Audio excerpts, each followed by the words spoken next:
She had $20 in groceries before going home to her $15,000 house in 1980. The average house price right now is like $350,000. I remember you could get a 3-bedroom house in Florida when I was growing up for like 100, 125, and they were nice. Some of them had pools.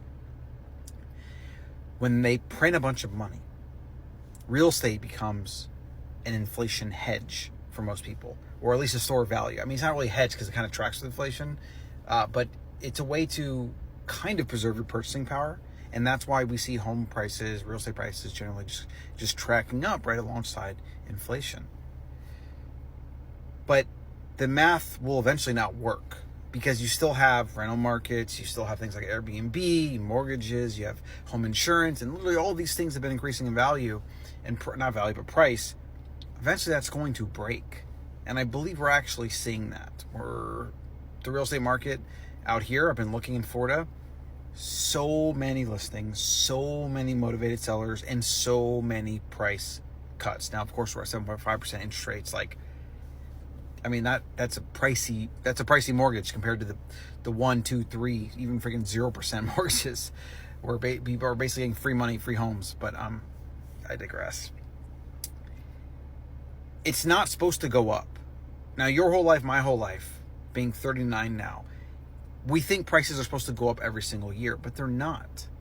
If we didn't print money and have like a fractional reserve banking system and all this other financial shenanigans that create inflation, prices wouldn't have to go up. They would actually go down. There would be deflation because as companies compete and innovate, they get better at producing things.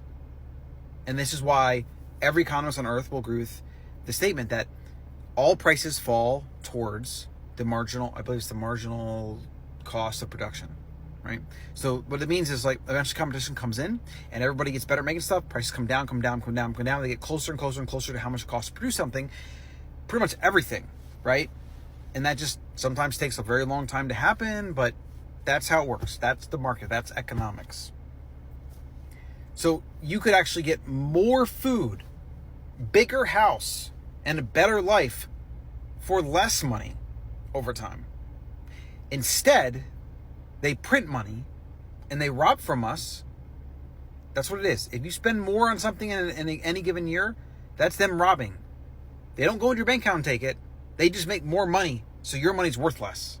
I know it's hard to understand, but it's the silent tax, that's what they call it. It's larceny. They're literally stealing from us all. And that's why they've been able to perpetuate this for so long. They keep printing, but it's accelerating. And the debt is accelerating. I believe it's now like 90 days. Every 90 days we're adding $1 trillion. And I think some of the funny numbers or memes around this are not even funny. It's just like factual. But you could spend $1 million a day since the time of Jesus Christ, and you would not even reach $1 trillion. It's just like we don't even understand that. $1 trillion is just absolutely bonkers. System's broken. And the only real solution, buy Bitcoin. Own hard assets. Recession-proof businesses are great. Real estate, pros and cons, can be okay. It can also go very badly. Bitcoin, the apex. It's the best, right?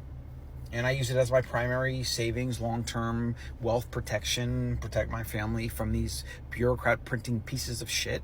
That's what I use for me and my family. And I can also go to any country in the world with my Bitcoin in my head, and they don't even know about it. It's like the first time you've ever been able to do that, because you can't travel with a building or your home. You can't travel with bricks of gold or silver because they'll literally catch you at customs. It's the first time ever you do that. And you can't transfer your stocks out of a country. You can't transfer your cash out of a country. There's like all kinds of capital controls. I mean, it's revolutionary. It really is.